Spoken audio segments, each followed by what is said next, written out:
When I got home that night, as my wife served dinner, I held her hand and said, "I've got something to tell you." She sat down and ate quietly. Again, I observed the hurt in her eyes. Suddenly, I didn't know how to open my mouth.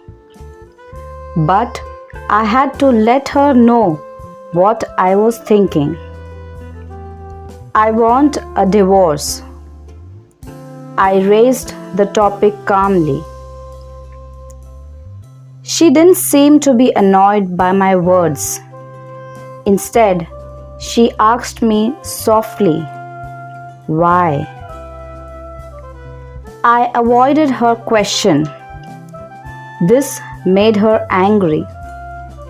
She threw away the chopsticks and shouted at me, "You are not a man." That night, we didn't talk to each other. She was weeping. I knew she wanted to find out what had happened to our marriage. But I could hardly give her a satisfactory answer.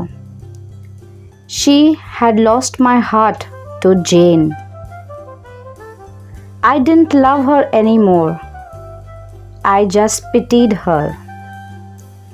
With a deep sense of guilt, I drafted a divorce agreement which stated that she could own our house, our car, and 30% stake of my company. She glanced at it and then tore it into pieces. The woman who had spent 10 years of her life with me had become a stranger. I felt sorry for her wasted time, resources, and energy. But I could not take back what I had said, for I loved Jane so dearly. Finally, she cried loudly in front of me, which was what I had expected to see. To me, her cry was actually a kind of release. The idea of divorce, which had obsessed me for several weeks, seemed to be firmer and clearer now. The next day, I came back home very late and found her writing something at the table. I didn't have supper, but went straight to sleep and fell asleep very fast because I was tired after an eventful day with Jane. When I woke up, she was still there at the table writing. I just did not care, so I turned over and was asleep again. In the morning, she presented her divorce conditions. She didn't want anything from me, but needed a month's notice before the divorce. She requested that in that 1 month, we both try to live as normal a life as possible. Her reason for these conditions were simple. Our son had his exams in a month's time, and she didn't want to disrupt him with our broken marriage. This was agreeable to me. But she had something more. She asked me to recall how I had carried her into our bridal room on our wedding day. She requested that every day for the month's duration, I carry her out of our bedroom to the front door every morning. I thought she was going crazy. Just to make our last days together bearable, I accepted her odd request. I told Jane about my wife's divorce conditions. She laughed loudly and thought it was absurd. No matter what tricks she applies, she has to face the divorce, she said scornfully.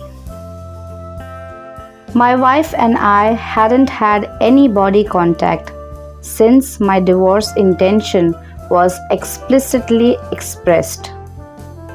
So when I carried her out on the first day, we both appeared clumsy. Our son clapped behind us. "Daddy is holding mommy in his arms." His words brought me a sense of pain. From the bedroom to the sitting room, then to the door, I walked over 10 meters with her in my arms. She closed her eyes and said softly, "Don't tell our son about the divorce." I nodded, feeling somewhat upset. I put her down outside the door. She went to wait for the bus to work. I drove alone to the office. On the second day, both of us acted much more easily. She leaned on my chest. I could smell the fragrance of her blouse. I realized that I hadn't looked at this woman carefully for a long time. I realized she was not young anymore. There were fine wrinkles on her face. Her hair was graying. Our marriage had taken its toll on her. For a minute, I wondered what I had done to her. On the fourth day, when I lifted her up, I felt a sense of intimacy returning. This was the woman who had given 10 years of her life to me. On the fifth and sixth day, I realized that our sense of intimacy was growing again. I didn't tell Jane about this. It became easier to carry her as the month slipped by. Perhaps the everyday workout made me stronger. She was choosing what to wear one morning. She tried on quite a few dresses but could not find a suitable one. Then she sighed. "All my dresses have grown bigger." I suddenly realized that she had grown so thin. That was the reason why I could carry her more easily. Suddenly it hit me. She had buried so much pain and bitterness in her heart. Subconsciously, I reached out and touched her head. Our son came in at the moment and said, "Dad, it's time to carry Mom out." To him, seeing his father carrying his mother out had become an essential part of his life. My wife gestured to our son to come closer and hugged him tightly. I turned my face away because I was afraid I might change my mind at this last minute. I then held her in my arms, walking from the bedroom, through the sitting room, to the hallway. Her hand surrounded my neck softly and naturally. I held her body tightly.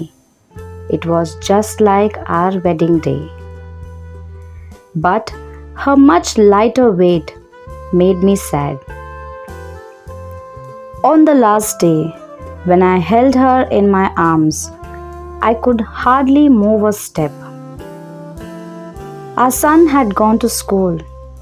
I held her tightly and said, I hadn't noticed that our life lacked intimacy. I drove to office and jumped out of the car swiftly without locking the door. I was afraid any delay would make me change my mind. I walked upstairs. Jane opened the door and I said to her, "Sorry, Jane, I do not want the divorce anymore." She looked at me, astonished, and then touched my forehead. "Do you have a fever?" she said. I moved her hand off my head. Sorry, Jane, I said. I won't divorce. My marriage life was boring, probably because she and I didn't value the details of our lives, not because we didn't love each other anymore. Now I realize that since I carried her into my home on our wedding day, I am supposed to hold her until death do us apart. Jane seemed to suddenly wake up. She gave me a loud slap and then slammed the door and burst into tears. I walked downstairs and drove away. At the floral shop on the way, I ordered a bouquet of flowers for my wife. The sales girl asked me what to write on the card. I smiled and wrote, "I'll carry you out every morning until death do us apart." That evening, I arrived home, flowers in my hands, a smile on my face. I ran upstairs, only to find my wife in the bed, dead. My wife had been fighting cancer for months, and I was so busy with Jane to even notice. She knew that she would die soon, and she wanted to save me from the whatever negative reaction from our son in case we pushed through with the divorce. At least, in the eyes of our son, I am a loving husband. The small details of our lives are what really matters in a relationship. It is not the mansion, the car, property, the money in the bank. These create an environment conducive for happiness, but cannot give happiness in themselves. So find time to be your spouse's friend and do those little things for each other that build intimacy, and have a real happy marriage. Remember, what God has united, let no man separate. Here are the meanings of some of the words from the story.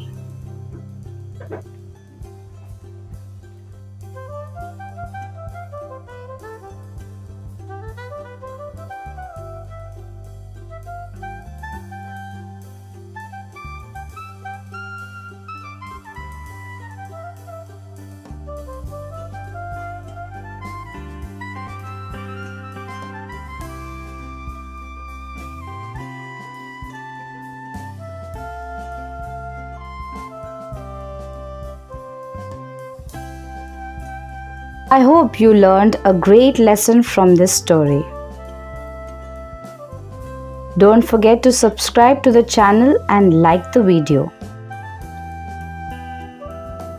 Learn to read English stories with me. Thank you.